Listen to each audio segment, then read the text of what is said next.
Ya wapenzi watazamaji, leo kwenye interview yetu tutaongea machache na unaitwa nani? Naitwa Isaac. Isaac. Mambo yanaendeleaje wewe? Namshukuru Mungu, mambo yako salama kabisa. Na umeshindaje kwa leo? Namshukuru Mola, umeshinda salama kazi. Na leo tutakuwa na maswali machache tunapenda kuuliza ila watazamaji wafahamu. Hakuna shida kabisa, na ndio maana tuko hapa. Unaweza kutuambia kidogo kuhusu wewe? Kuhusu mimi? Kuhusu wewe. Well, mimi na kwa majina naitwa Isaac. Isaac. Ndo jina langu nafahamika na sana. Mimi ni mzaliwa wa Tanzania, Kigoma. Ndo nimetokea pale. Mimi ni videographer, tena photographer. Naishi hapa sasa mzuri. Nimeshaika hapa Marekani kwa zaidi ya miaka 8 kama sikosei. Naweza kusema ndio historia fupi kunihusu. Umesema wewe ni photographer. Ndio. Unawezaje kutueleza kuhusu safari yako ya photographer ilianzaje? Safari ya photographer Maki naweza kusema ilianza kama utani.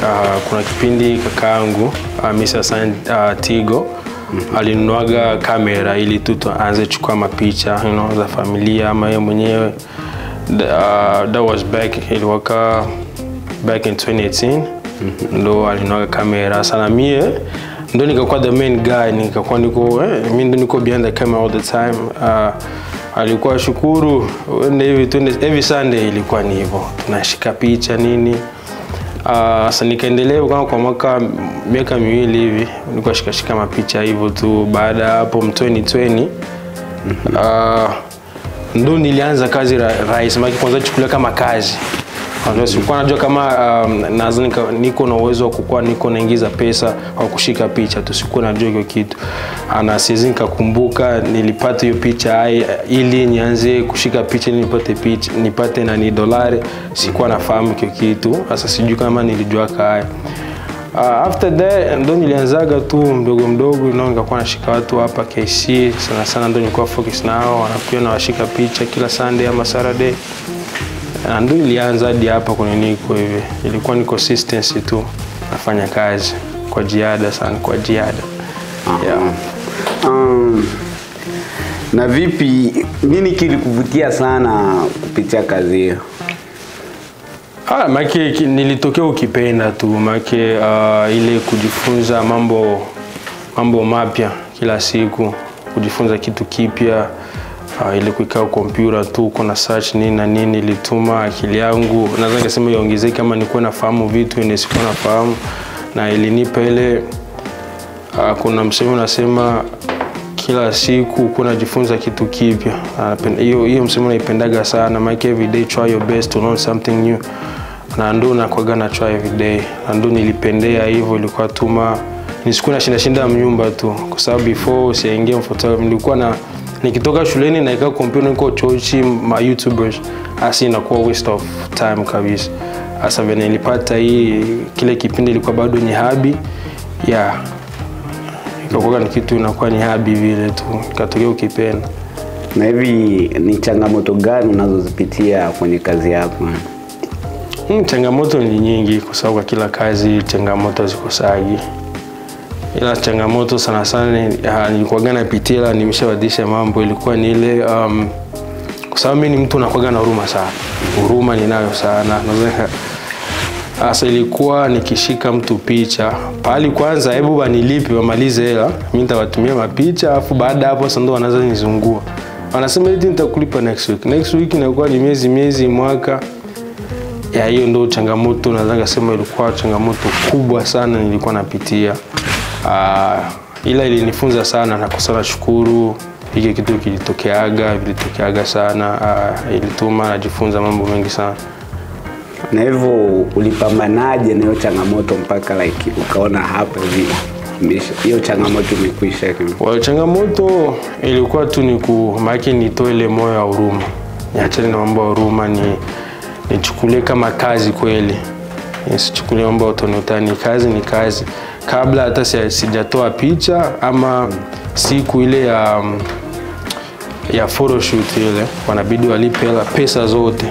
Baada hapo ndo watumia picha zao wanachagula, mimi nazifanyia kazi kwa muda mfupi na watumia na kazi inaisha. Maana inakuwa ni lazima, bila hivyo hatutaingia hata kwenye location ama yeah. Ni kazi gani ya kwanza uliyoifanya wenye music director? Kwenye music director kazi ya kwanza is way back. Siwezi kukumbuka ilikuwa na nani. I think ilikuwa kama so choir, ilikuwa ni ilikuwa nadhani ilikuwa ngoma mimi na Gaspar Omasa baby. Yeah, kama nakumbuka. Hiyo ndio ilikuwa ngoma kwanza mimi kwenda kuna ni useme ngoma na ni video kutokaga. Somehow sijui mwenyewe na ni msanii alisimage iko kwanza chini. Ila hiyo ndio ilikuwa ngoma kwanza mimi kushoot na direct. Yeah. Na changamoto gani ulizipitia kwenye ngoma?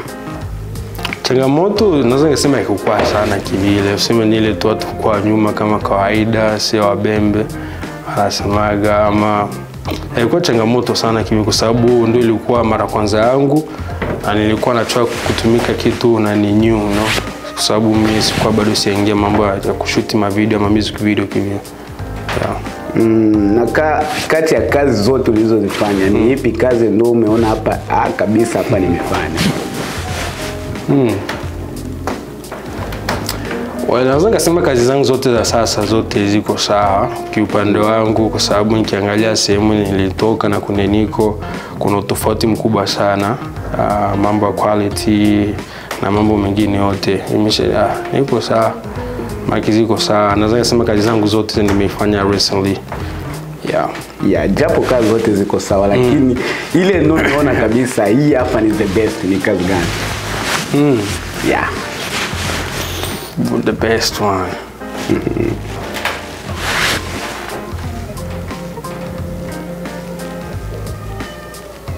Naweza nikasema Champion. Kiupande wangu mimi Champion ni video na mimi sikufanya sawa. Ndio niliona nimefanya sawa sana kwa upande wa quality, color grading na vingine vyote. Na hivi ndio watu kumtandaoni walichamba sana kwa sababu kukua more creativity, ila nilielewa hiyo kitu ni kitu ya kawaida sana. Ila naona ndio video nimeshoot vizuri na pia kuko ngoma ya anaitwa Jonathan Abednego. Ilikuwa ni nasolika na inaitwa ngoma inaitwa ila ile nayo niliona nilifanya vizuri sana. Tuzungumzie kazi ya Champion. Naona watu wengi kwenye hiyo kazi walisema sana kabisa. Kwanza walianza kuichaneti hii kazi ni kama jinsi umeifanya kazi na mziki ni kama havikuwa naendana. Watu wengi walichana. Utawezaje kutueleza kuhusu hiyo ni kitu cha kawaida. Sema watu waweza kujua what behind the scene ilikuwa ni nini. Ila mimi kazi yangu ni kuleta vision ya msanii ama management yake to life, ndio ni kitu nafanya tu. Na when nilifanyaga hivyo nachukua vision ndio kitu walikuwa na nini, of course na mimi nilichangia na mimi ndio director wa kusema hii hapa itaendana hivi. Na unajua kwa kila group akusaga watu wabishi. Wanaonaga kila mawazo yabo ndo the best. Maana watu ndio na mawazo. Hasa mimi sipenagi kuwa mbishi sana. Sipenagi kwanza leta ubishi, nitamwambia fresh twende na kile unataka, kuna shida. Na ndio ilikuaga hivyo, video tukafanya tu. Ila majembe mtandaoni kitu cha kawaida, nimeshaanza zoea. Even though inaumaga na so nitaenda mtandaoni nianze sema ama nianze onesha ile mshapana. Mimi nataka nachukua hiyo kama ni lesson. Naona wanachamba wanaongea hivi na hivi na hivi. Okay, nasema fresh tu. Next time I'ma do my best again, I'ma do better. Ndio nasemaga hivyo pia. Unafanyaje kazi yako ya kipekee na kulinganishwa na madirector wengine? Well, nilianza kwanza hiyo kitu hakikuwa makili yangu. Niliingia mwaka 2025 na vitu vilitokea 2024 Sasa vilituma mimi nawaza sana, sasa ndo naanza angalia new ways ya kukua creativity, nikuwe creative zaidi, niwe na naweza kusema niwe natengeneza vitu tofauti sana na director wako kwetu nani wa comedy yetu huko Marekani. Tunachua something new. Na naweza kusema watu don't cut me out. Yeah, don't cut Isaac out kabisa. Yeah. Hapa tutakuuliza ingine machache kidogo kuhusu, kwa sababu tunakuona wewe na msanii Gaspar kama mnatumika sana karibu. Sasa watazamaji wanapenda uelewe ukaribu wenu wako wewe na Gaspar ulianzaje na ukoje? Ukaribu na Gaspar tulijuana tangia zamani sana. Naweza kusema tuanza bado tukacheza mpira Global FC, ilikuwa ni club hapa Kansas City, ndo tulianza kucheza mpira hivyo na hivyo. Actually tena tukatumika pamoja, kusami ni kwa mambo mengi sana, niko kwa kudance, niko comedian nini vya mingi. Asa alikuwa shoot comedy video zetu, na mimi na kina Louis Sobe yeye alikuwa director wetu nini. Sasa mimi niko kama niko jifunza kutoka kwa Kevin ndo na mimi wakana kamera niko kwenye hiyo nani niko video yako fulani wakana jifunza wakina mona this guy is ahead of me. Alikuwa hapo mbele yangu at that time. That was back in 2019. Alikuwa mbele yangu kabisa. After that kamera yangu iliharibikaga. Hiyo kuharibika mimi kakangoa akamisha move out. Amisi anaenda akanisaidia. Asa mimi ni waka bado niko mtoto sana. Kazi situmiki. Mimi ni mwa masomo. Hela utatoa pili ununue nyingine kamera. Bahati nzuri niwaka nimesha save up samani, asa nikatry kutafuta njia ya kutengeneza hiyo kamera, ila popote kwa naenda wanasema wana na uwezo. Nikaona kuna shida. Nikasema sijui sasa nitafanyaje. Ila ndo nikakumbuka Gaspar kumena na akanashika picha na kana record. I was like okay, kumbe naanza kenda naanza mkamba kamera yake kwa sababu ya kwa na focus nabio sana kibili. Nikaona kuna shida, naenda na mpigia vipi kama naanza kia kuchukua kamera ili niende kushika mapicha hapa fanya hivi. Na akana nisaidia nayo kwa muda mfupi, naye kamera kikaribika nikafanda other ways ya kunani. Baada hapo tukaendelea tulikuwa tunajuana vile kwa sababu alikuwa dancer, me dancer, tukadance together, believe back then. Sasa ndo ikafika kipindi ya Umasa Babies. Sasa sijuma ya mtafutaga mwenzake nani, siwezi nikakumbuka. Nadhani ndo nitafuta kwa sababu kwa bado sisikia, kanicheki hiyo vipi tunaenda tukashoot nani hii ngoma. I was like okay, shega kuna shida. Tukapanga siku tena hivyo tukiaga hapa hivi kwenye nani hii studio. Tukashoot ngoma, tukashoot ngoma zingine ma area tu gafa. Hiyo ngoma ikutokaga, unfortunately ilikaga tu ndani na sijui kama ilipoteaga wapi. Baada ya muda kidogo ndo ilikuwa kama kani sasa. Ndo akatizi lake Walking Boy kwa Instagram. Alafu ile even mimi nilisikiaga tu kwenye Instagram ilikuwa kama iko na masekunde tu. Mimi kuingia kwenye Instagram iko masekunde tu chache fulani hivi. Mimi kusikiliza mimi nikaona hii ngoma hii hapa itaenda tu. Ndo nikamcheck pale vio vipi tunataka tukashoot video, tuingie location and all that. Ndo tukapanga siku. Kiukweli we didn't plan anything about video yetu, tunikaa chini tuwaze make deeply ngoma na maisha nini hapana. Tuliendaga tu kachukua hii location iko sawa, tukaenda nayo tukashoot video, tukamaliza tukaingia tukatuma. Nobody, hakuna mtu alakana mjua ama alakana jali nini, hata na mimi niko mwile process ya kutry kuprove kama mimi naweza kuwa music director ama niko na uwezo kushoot video, kwa sababu watu wakana nyamini kabisa. Niliwaka na ask watu vipi naweza ngashoot kwa video, asema hapana, wala watani test back.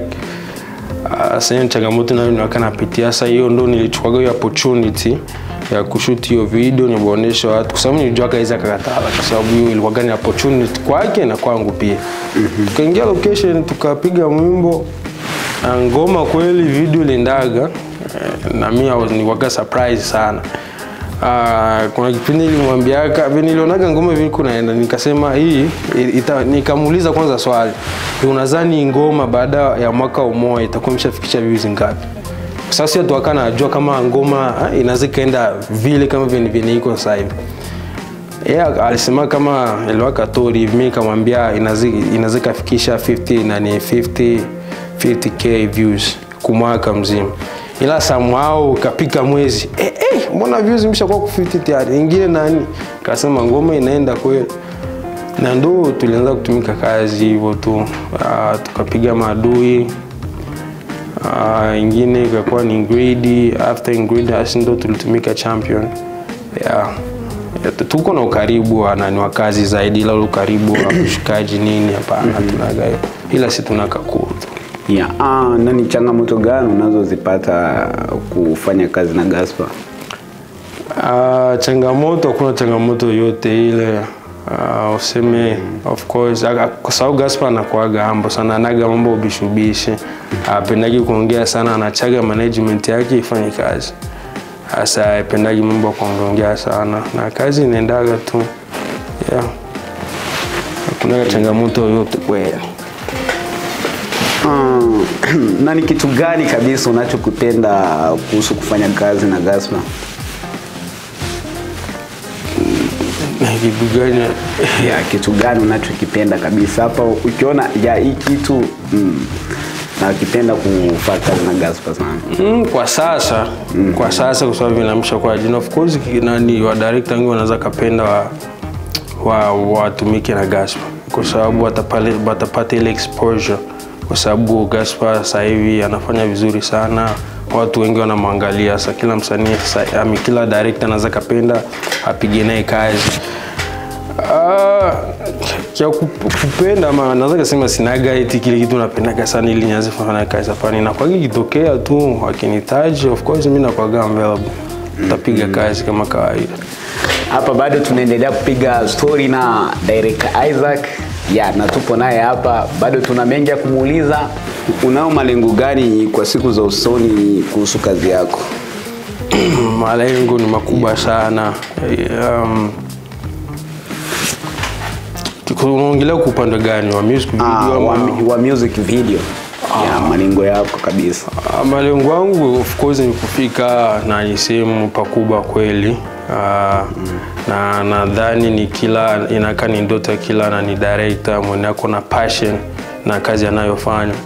Sasa malengo yangu makubwa sana, nataka nifanye vitu ya tofauti ama vitu vikubwa ni watu watasema huyu Isaac hapa amekuwa tayari kwa nivani alianza na hapo kuna ameimprove kweli. Ila mimi situmiki sana kwa sababu watu natumikia kwa sababu yangu mimi natangaza mimi mwenyewe. Naangalia sehemu nilitoka mashindano, najifanya mimi mwenyewe. Naangalia sehemu nilitoka hapa nimefika sehemu hapa hivi na hivi. Maana ndo naangalia gisi vile naweza nikafanya vitu vikubwa zaidi kushinda vile nilifanya previously. Unaweza kutoa ushauri gani kwa vijana wanaopenda kujoin kuwa ma video director? Well, kwa sababu mtu uwezo kaanza tu kukuwa director ghafla. Shauri ni mimi naweza nikawaambia watafute mtu mwenye ako mwenye kazi anafanya kazi, ama ni video director na record ma weddings nini, ili apate experience, apate kwanza angalie ni mambo inakuaga ni hivi na hivi. Hasa naye akipata ile experience ameshaelewa kisa kutumikisha kamera, kisa how things work, na ndo anaanza katake hiyo sana ni ile experience amejifunza, na ndo anaanzisha. Kwa sababu uzuka kwa tu gafa na sababu kuna kamera, nataka nikuwe mimi direct, kwa sababu hii kazi sio rahisi kiukweli, sio rahisi watu kama wanakana fikiria. Unabidi ujiandae sana mentally hata physically pia, kwa sababu ina mambo mengi sana. Sasa hivi kwa jinsi unajiona ulivyokuwa miaka iliyopita na sasa, unaonaje, kuna tofauti gani uliopo hapo?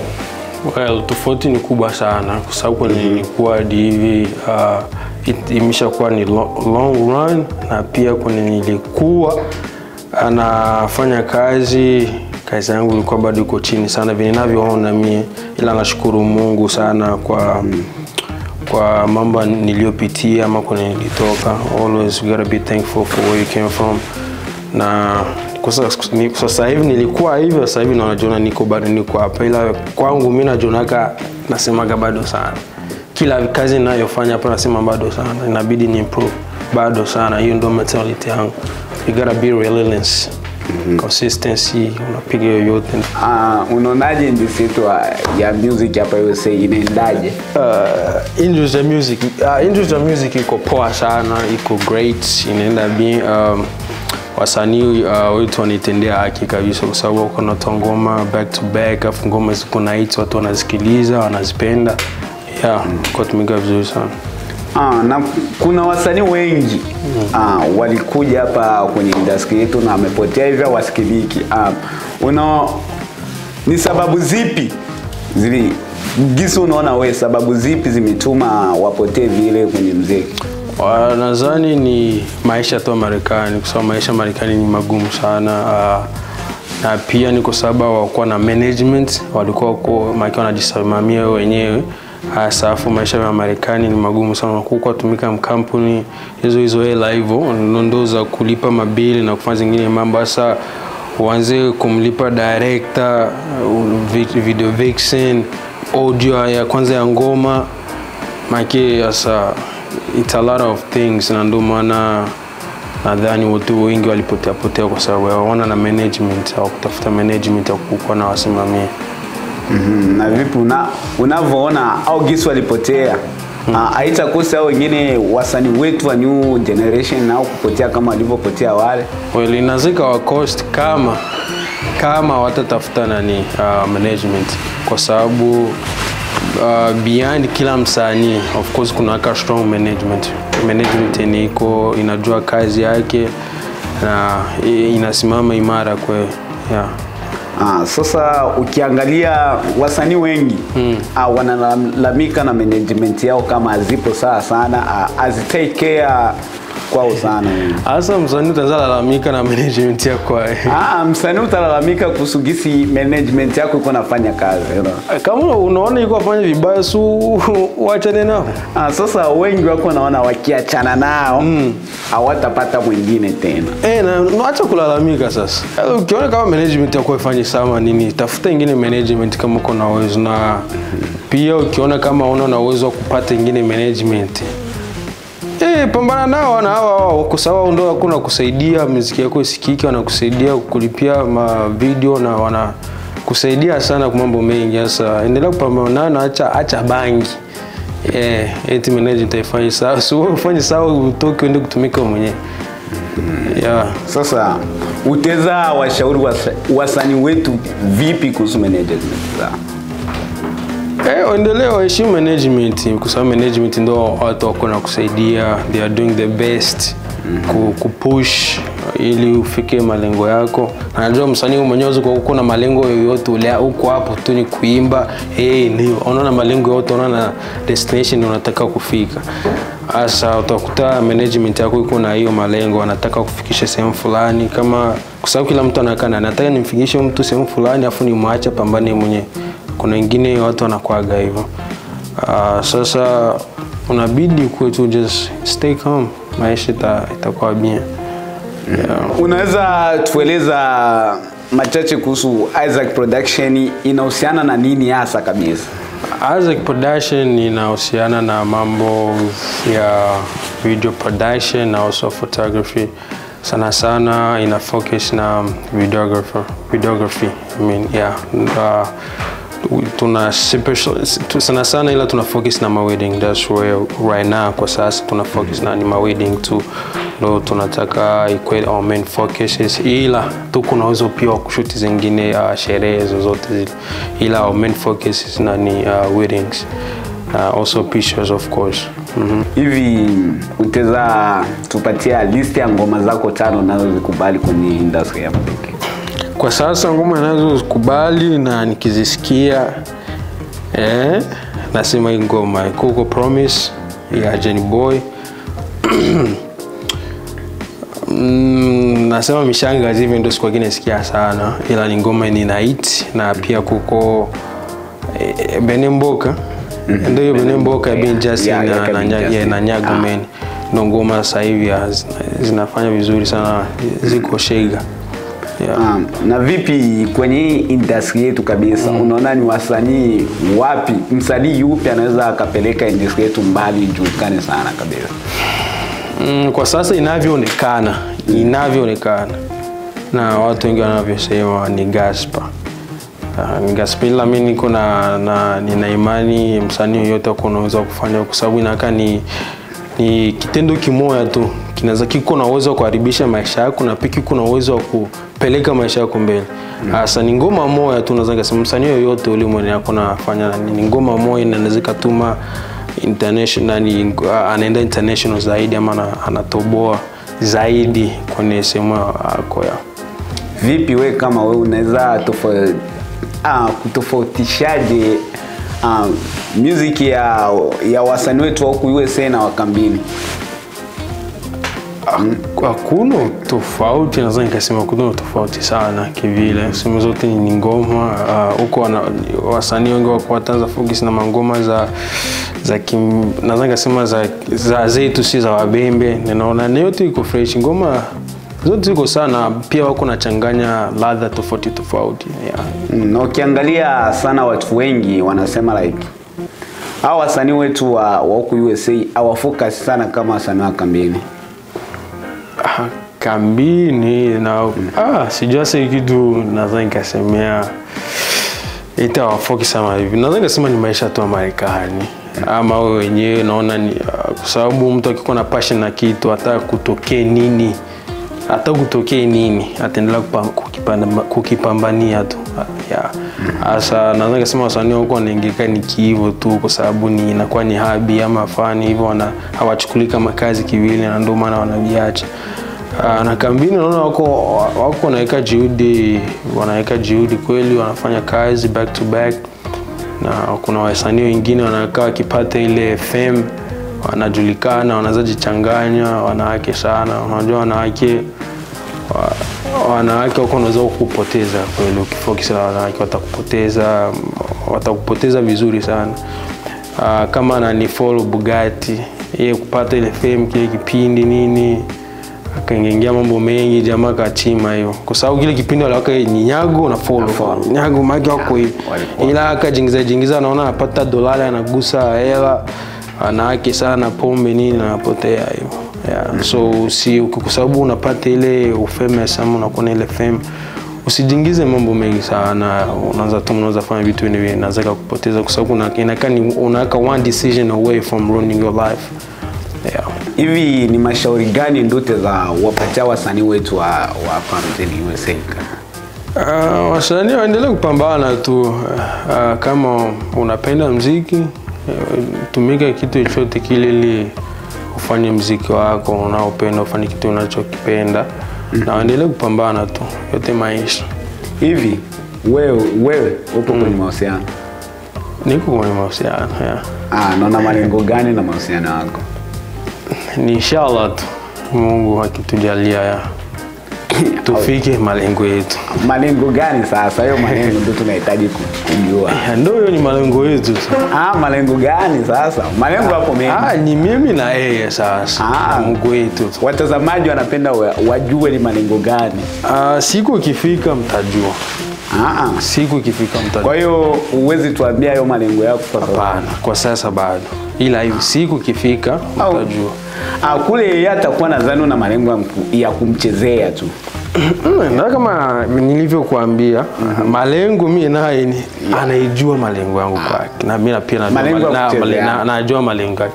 Kama ndo anavyo sidhani kama nafikiria hiyo kitu, kwa sababu mshaga mwambia siweza kuwa nafikiria hiyo kitu. Ndio uko mahusiano? Mimi sipo kwenye mahusiano. Okay. Kweli? Mimi sipo kwenye mahusiano.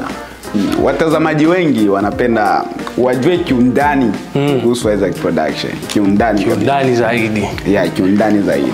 Isaac sasa hivi iko kwenye revolution, bado tunajitengeneza, ama nasema natengeneza, ili tuko natoa kazi nzuri kwenye jamii, na pia tuko natoa vitu ni mtu akiona anasema wao. hii ni kazi. Sasa tuko kuna revolution, bado tunaandaa mambo, tunajifunza ili tulete vitu vizuri zaidi. Hivi unaweza tuambia kiundani kabisa kuhusu Isaac Production? Undani wake na chimbuko lake kabisa la Isaac Production. Chimbuko, maana unataka kuanzia wapi naweza kusema? Kwa nilianzia ulianzia kabisa? Isaac ilianza, naweza kusema historia yangu ndio historia ya Isaac kwa sasa, ila Isaac vile ilianza, ila napenda kutofautisha kazi yangu na mie. Isaac ni Isaac Production na mie ni mie hapa. Ilianza 2020 ile. Sasa ndo kile kipindi nilikuwa bado niko brother wangu, sasa kaniambia tafuta jina inawezika fama uanzishe na wewe tu. Sasa nikaga ni chini, nilikosaga jina kiukweli, nikaanza pima mara naika GPA mara nini. Sasa nakuwa kama naibia majina za nani, amuonesha anasema hii mbona iko tafanana na mtu fulani hivi, badilisha. Sasa ndo nikakaa chini nikaona, ndo nikakumbuka kumbe na kuaga na jina ya ubatizo ndo Isaac. Sasa na nikaona mbona Isaac inaweza make sense, na kwa pale ilikuwa ni Isaac, ila mimi nikaona kwa ni change kwa Isaac ya kipekee. Isaac na Isaac biote ni same, ila inavyoandikiwa ni tofauti. Kuko Isaac ile inaanza na SIS, sasa mimi inaanza na IZ. Isaac ya kipekee, hakuna mwingine akona hiyo jina. Na hiyo ni fact. Wote ni Isaac. Sasa ndo nionaga Isaac Production, it make sense. Ndo nikaenda nayo hivyo tu. Ila kipindi hicho nilikuwa nafuki sana na mapicha, na ndo ilikuwa inaniingizia do. Baada ya muda nikaanza kurekodi tu masherehe za watu mbiele na mtoto anazaliwa, bokonda nini hivyo. Na hivi Isaac Production kama Isaac Production ina watu wangapi? Isaac Production sasa hivi iko na watu 3. Ila wengine wataongezeka tu, inshallah Mungu akisaidia wataongezeka tu. Ila kwa sasa bado tuko 3 tu. Kwani Isaac Production ina management au wanajisimamia wenyewe? Isaac Production iko management. Isaac Production inajisimamia wenyewe. Inajisimamia wenyewe. Nyie kama nyie kabisa. Hivi ulisema kwenye Isaac Production mko watu 3. Ndio. Na mnajigawaje ila kueneza kazi zenu zote? Of course Isaac Production ni mimi kwanza ndo founder, na pia niko owner, na mimi ndo naweza ngasema niko niko operator. Naweza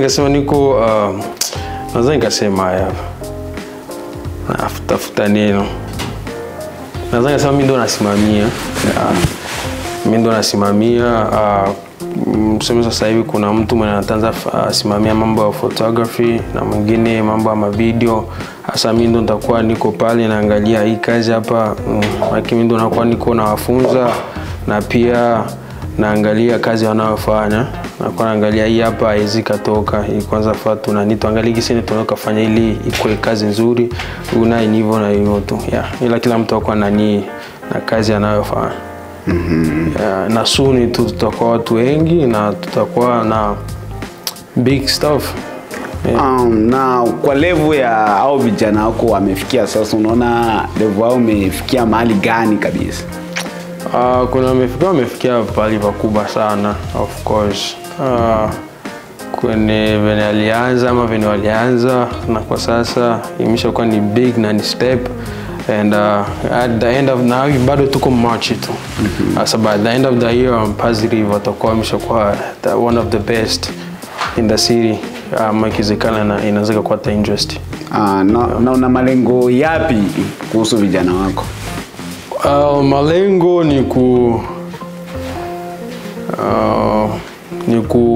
naweza kusema ku make their dreams ama the goals to come true. Make goals zabo ziko ndani ya Isaac Production, kwa sababu ni vijana wako na passion ya kuwa na do mambo ya videography na pia photography. Sasa na mimi ndo nawapa ile kama opportunity, wananisaidia mimi nawasaidia. Sasa tunakuwa tuko na work together, tuna try to bring something special kwa watu. Yeah. Asante sana kwa muda wako kaka. Yeah, asante sana. Wapenzi watazamaji, nadhani interview yetu imemalizika hapa na tulikuwa na Isaac Production. Pia usikose kunifollow. He is Isaac Asani kwenye